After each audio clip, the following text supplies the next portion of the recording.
na lang po. Nakakatakot ang nakita niyo dito. 3 araw ng bangkay sa morgue. Kaya't medyo namamaga na. Nangingitim pa. Si Kuya Benny ba yan? Parang hindi kasi. Kawig ni Kuya pero...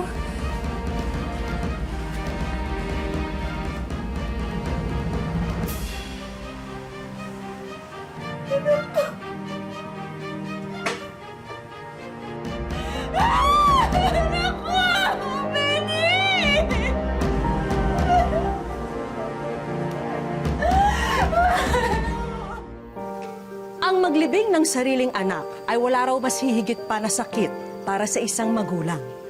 Ito ang katotohanang naranasan ni Aling Fe nang matagpuan ang bangkay ng kanyang bunsong anak na si Benny.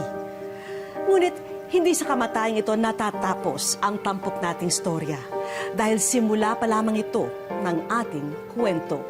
Magandang araw mga kapuso, ako po si Vicky Morales at ito ang Wish Ko Lang. Tia, uminom mo muna kayo.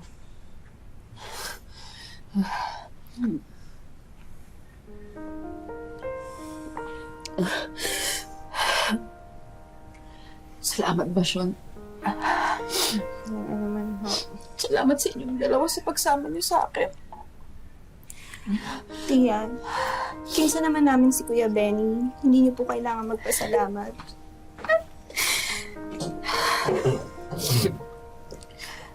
Pasensya na po, Aling Pe, pero kailangan ko po magtanong tungkol sa ilang bagay. Teka lang oh, hindi po ba pwedeng sa ibang araw na lang yan? Okay lang, kaya ko na. Ano po ba itatanong niyo? Tungkol po sa pagkamatay ni Benny, may naisip po kayong dahilan kung sino ang gumawa sa kanya nito? May nakaaway ba siya, ma'am? O nakagalit bago man lang siya nawala? Meron. 2 taong naisip kong pwedeng gumawa nito.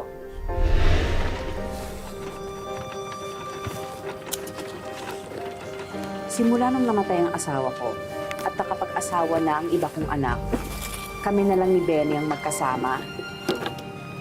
Masipag maghanap ng trabaho si Benny. Kahit ano pinapasok para lang makatulong sa kabuhayan namin. Pero noong minsan na nagtrabaho siya sa construction ng isang bahay, Benny, medya-medya lang ang trabaho. Masyado kang mainit eh. Oh, masama ba yun? Benny, arawan tayo. Mas matagal matatapos itong bahay, mas malaki kikitain natin. Di ba?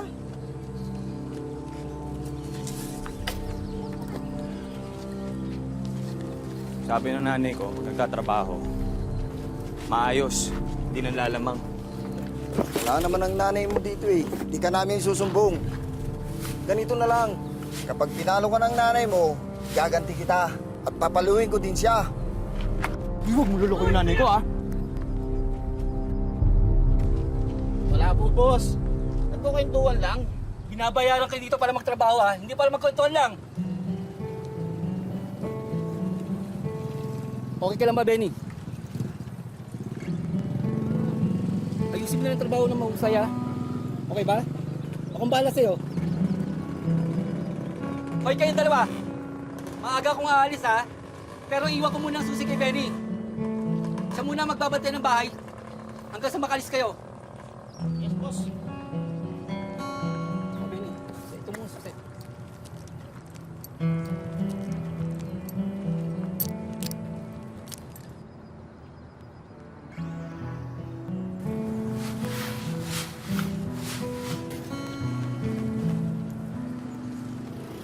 Benny, iniiwan pang gamit doon sa bubong ha. Kunin mo. Eh, ba't niya iniwan? Hindi iniwan, naiwan. Eh, di kunin nyo. Uwi na kami. Ikaw na ang kumuha. Kaya nga aga pa. Uuwi na kayo? Eh ano, susumbong mo kami kay boss? Ikaw ang sinabihan ni boss magsara dito. Sige na, uwi na kami.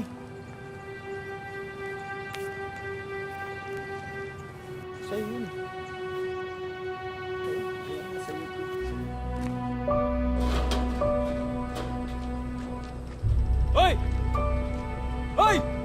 Ibalik yung hagdan! Ibalik yung hagdanan! Yan! Yan ang bagay sa'yo. Masyado kang pabibo. Di mo, masipag ka? Diyan ka matulog ngayong gabi! Hoy! Pababay niyo! Sabi ko na gagawa kayong kabalastugan eh. Pababay niyo si Benny!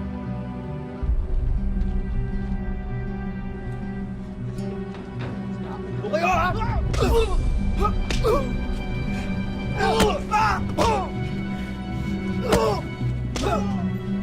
Hoy, tigilan niyo nga yan!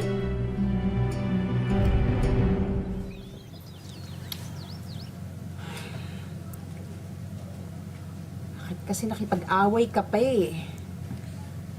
Kung hindi mo na kaya mga ginagawa nila sa'yo, sana umalis ka na lang.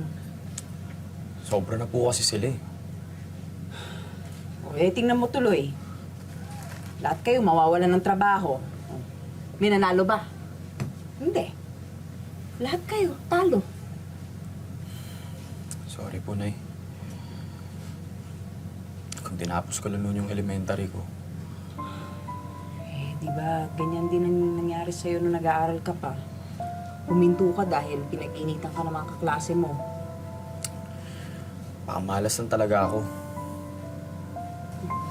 Huwag mo sabihin yan. Ikaw ang pinakaswerteng biyaya ng Diyos sa akin. Tandaan mo yan.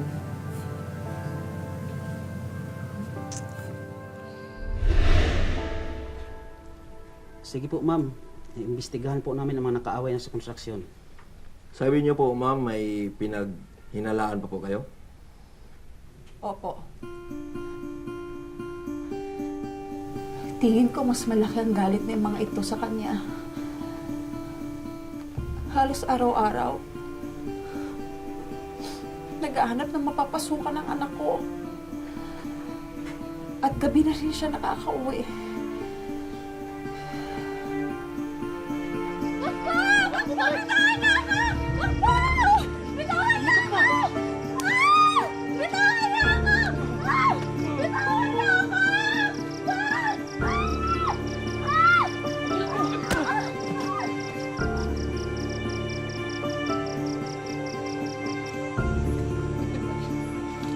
Pare si Benny!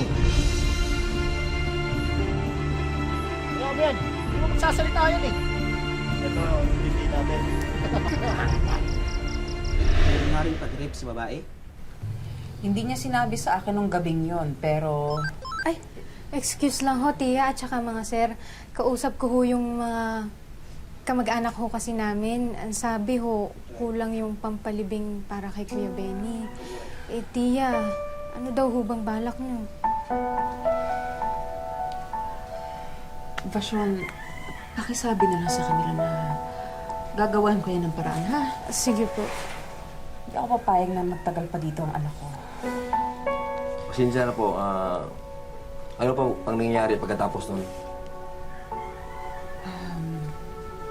Kinabukasan, sinamahan niya ako sa simbahan.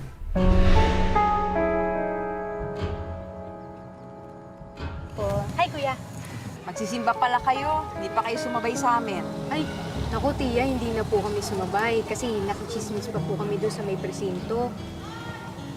Bakit anong meron? Ay, Tia, meron yung dalagang na-rape kagabi. Balita ho namin, taga kabilang bayan pa ho.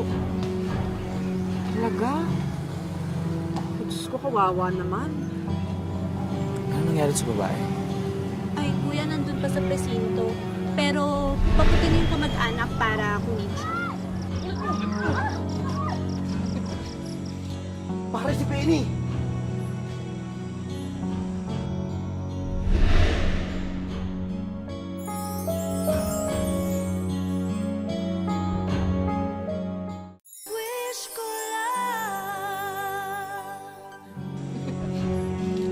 Pare si Benny!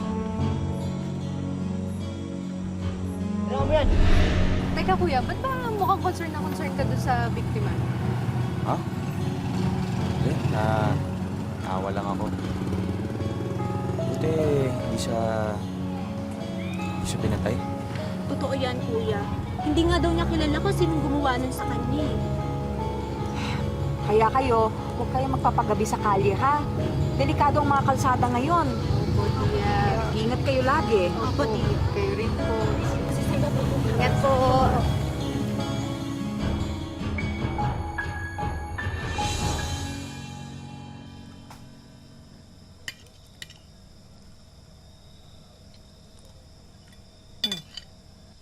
Anak, kumusta ba yung paksiw? Maasim pa ba? Oh, ay, di ho. Sakto lang ho, masarap. Sarap po siya. Talaga lang ah. Niloloko mo yata ako eh. Hindi ho. Hindi. Paksiw ba yan? Nilagang ulam natin oh. Oo nga pala.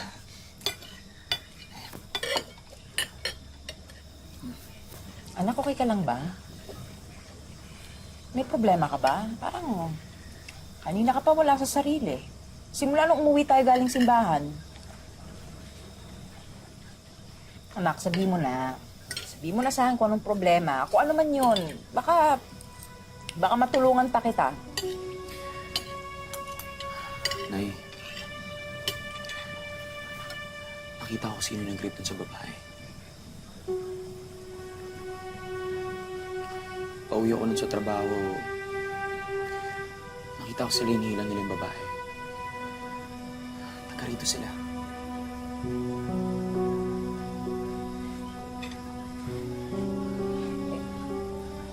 Sigurado ka ba dyan, anak? Opo. Nakita ko mismo pinagtutulungan nila yung babae. Kaso natakot ako na eh. Hindi ko siya tinulungan. Kailangan ko silang isumbong. Anak, sigurado ka ba? Baka naman tayo ang balikan. Pero kung nangyari naman yun kay na Basyo sa kay Maria, hindi ko maghanap ng hustisya.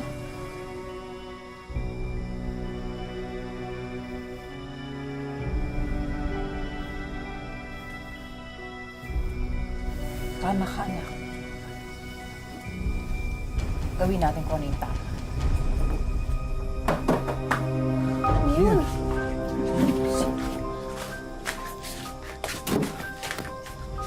Sino yun?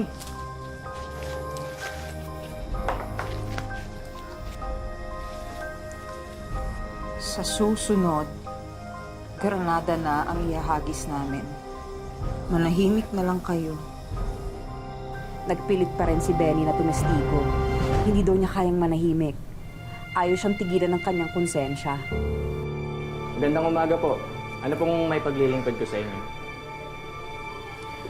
I-report ko sana kung krimen.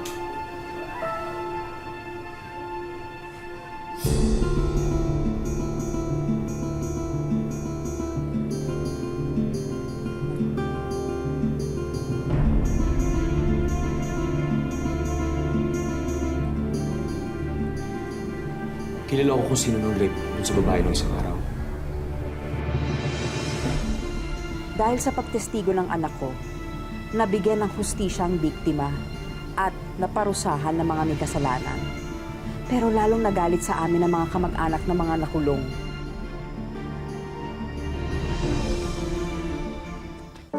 Lumantad bilang isang witness si Benny sa isang rape case na nangyari sa kanilang bayan. At dahil dito, nagkaroon ng panganib sa kanyang buhay at sa buhay ng kanyang pamilya. Konektado rin kaya ito at naging motibo sa pagpaslang sa kanya? Dahil sa banta sa buhay niya, nagpasya kami na pumunta muna siya sa kabilang bayan para doon maghanap ng trabaho. Sensya na yan. Alam kong kasalanan ko kung bakit ay nakakaganito ngayon. Tapos ngayon, iiwan pa kita mag-isa. Na, wala kang kasalanan. Ginawa mo lang ang sa tingin mo ay tama. Huwag mo na akong alalahanin. Hindi ako pababayaan ng mga tiya at pinsan mo. O sige.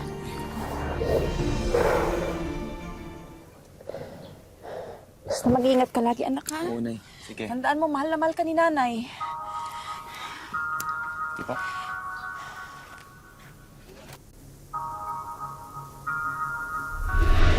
una po, nakapag-text pa siya sa akin na nasa kabilang bayan na siya.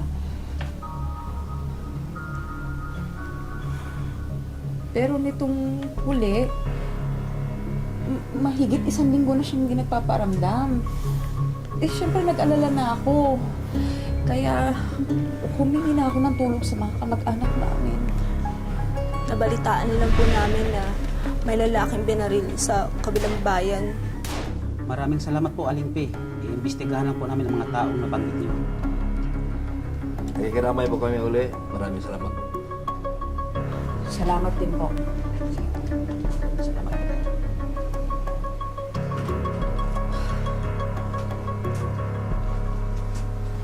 Tia, paano po yun? Kulang daw talaga yung pera natin.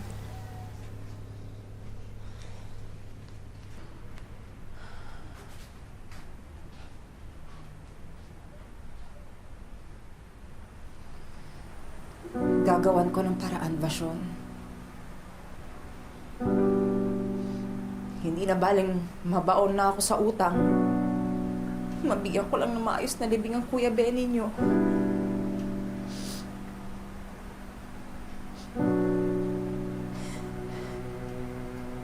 Hindi ko siya nabigyan ng magandang buhay.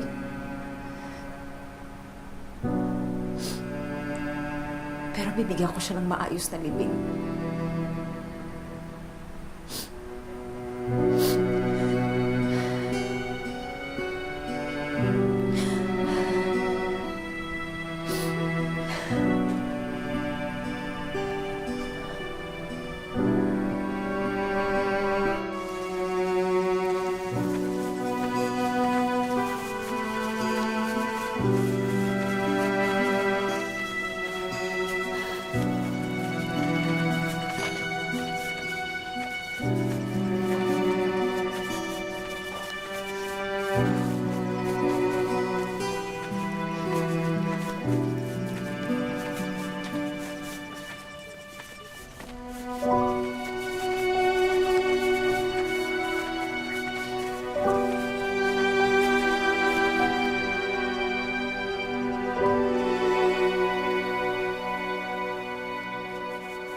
Oh. Buti naman, napadalaw kayo. Eh, Tia, ano ho kasi? Ikaw na nga kasi magsabi, Marian. Kasi, Tia, ano po may, Baliwala yan sa mga pinagdaanan ko nito mga nakaraang araw. Kaya sige na, sabihin nyo na. Tia, basta lalakasan niyo yung loob niyo, ha?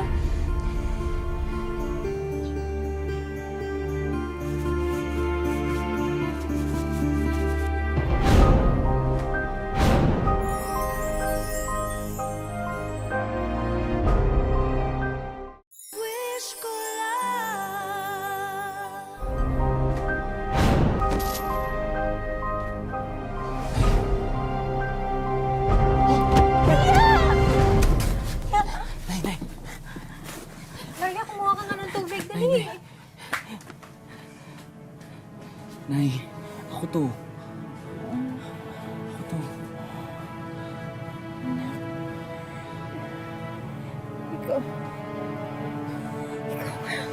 Ikaw nga!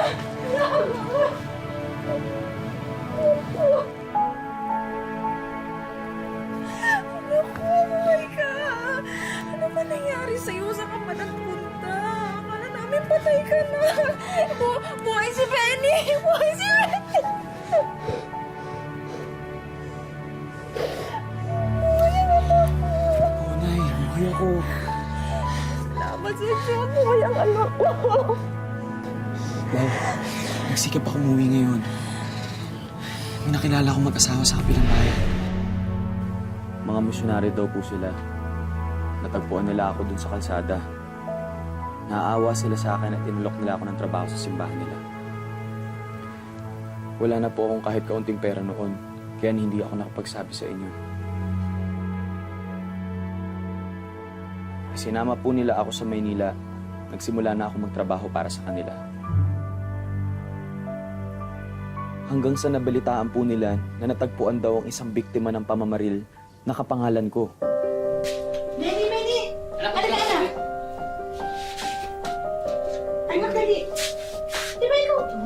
doon ko nalaman na ako nga sinasabi nilang nabaril at napatay. Paano nangyari yun? Hindi ka na buhay. Paalam ako agad sa kanila. Binigyan nila ako ng pamasahe pa uwi. Pero ito na eh. Ito na ako. Sino yung pinalibing natin?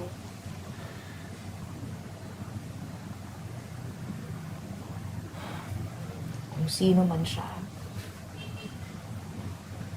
kawawa naman ang pamilya niya. Sigurado akong hinahanap na siya ngayon. Kagaya ng paghahanap namin sa'yo, anak. Ay, sorry po ah. Hindi ko naman po sinasadyang pag-alalanin kayo ng ganun. Ay, balita ko nga po. Nangutang pa kayo para ipalibing yung bangkay.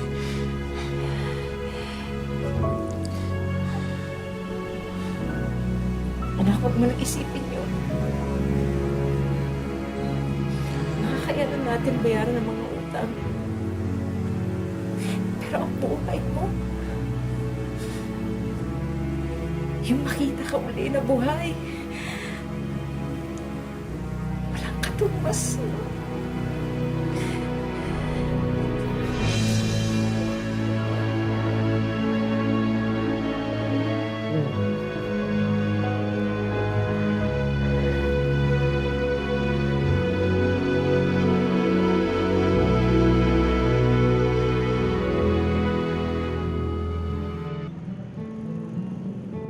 Kung sa iba, pambihira at nakakaaliw na storya lang ang nangyari sa mag-ina. Pero hindi biro ang pinagdaanan nila nung hindi pa tumatambad sa kanila ang katotohanan. Kung nagluluksa noon si Nanay Fe dahil yumao na ang bunsong anak, ang damdamin ni Benny unti-unti ring kinakain ng kalungkutan dahil sa pagkakawalay sa ina. Umiiyak nga ako lagi nun pag doon ako sa pag nagtatrabaho ba ako, naalala ko siya dito. Gusto ko talaga umuwi noon kasi nakita ng mama ko na patay nga doon, na ako daw yun. Halos takasan naman si Nanay Fe ng katinuan nang mabalitaang may taong pinatay sa lugar na pinagtatrabahuan ni Benny. Nang kanyang puntahan sa morgue ang nasabing biktima ng pamamaslang, nakumbinsi siyang si Benny na nga ito dahil sa bawat anggulo raw ng tingin niya, mukha at katawan ng anak ang nakikita niya. Tiningnan ko siya sa morgue. Si Benny man talaga ang nakahawig talaga. Nakapareho talaga kang Benny. Mukha, para kay maiksi lang. Sabi sa mga tao, talagang naiksi talaga yung pag nababaril. Kaya naman nang makauwi si Benny sa kanilang bayan sa Matnog, Sorsogon, magkahalong galit, lungkot at takot ang naramdaman ng kanyang ina nang muli siyang makaharap nito. Magkahalo, ito naramdaman kong natuwa. Tapos nakita ko si Benny. Ang saya-saya ko talaga kay nakita ko na. Akala ko patay ka talaga. Nakapalibing ako sa hindi ko man bata, hindi ko man anak. Magtatatlong linggo na ang nakararaan nang makauwi si Benny sa kanilang bayan. Ang realidad na kinakaharap ngayon ng mag-ina ay kung papaano itatawid ang kanilang kabuhayan, gayong matumal ang nagpapalaba kay Nanay Fe at wala namang mapasukan na trabaho si Benny. Kung wala trabaho si mama, wala po ako trabaho. Nanihintay lang pag may mapalabada po. Batid ni Benny na malaki ang naging epekto ng pangyayari sa kalusugan ng ina. Kapansin-pansin daw kasi ang pagbagsak ng katawan nito. Kaya nag-aalangan siya kung iiwanan ba niya uli si Nanay Fe kung sakaling magtatrabaho siya sa Maynila. May naawa din ako kan mama. Sabi ko, kung may trabaho lang ako na matino, isasama kita. Kasi magtrabaho ka na lang doon. Pwede ko naman hanapan si mama ng trabaho pag kailangan. Kahit anong mangyari, hindi kita iiwanang. Mahal na mahal kita, mama. I love you.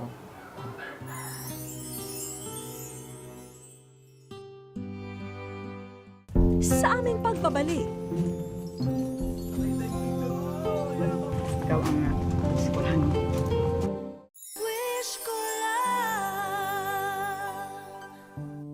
Maagang gumising noon sina Nanay Fe at Benny. Maghahanap daw sila ng mapaglalabhan para naman may pambili sila ng bigas at ulam para sa araw na yun. Buti na lang at natanaw nila ang dati nilang parokyano na nagpapalaban ng mga kobre kama sa kanila. Nay, may papalaban ako sa inyo. Kunin mo na lang doon nakasampay. Pasok ka doon. Tsamba lamang daw ang mga ganitong pagkakataon kaya hindi na ito pinalampas ng mag-ina. Sa maliit na bodega ng resort sila nagtungo. At habang tinitipon nila ang mga labahin, ito naman ang tumambad sa kanila.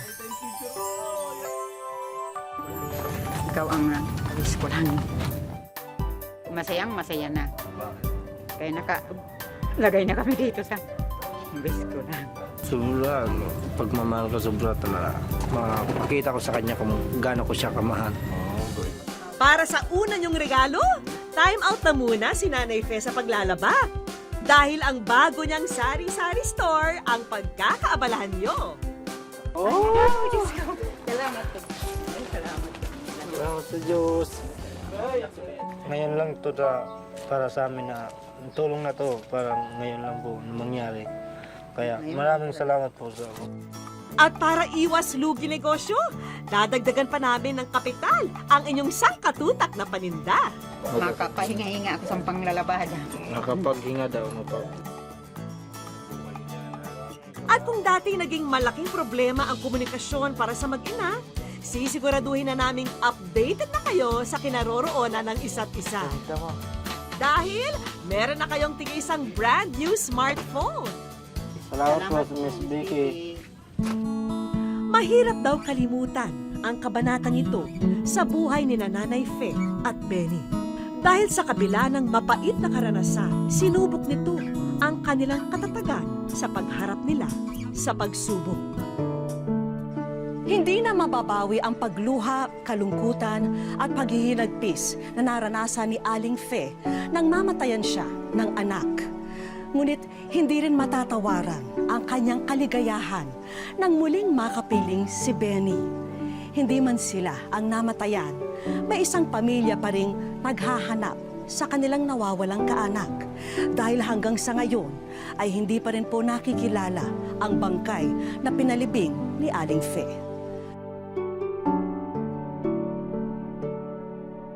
Maraming salamat po sa inyong patuloy na pagsubaybay mga kapuso. Ako po muli si Vicky Morales at ito ang Wish Ko Lang.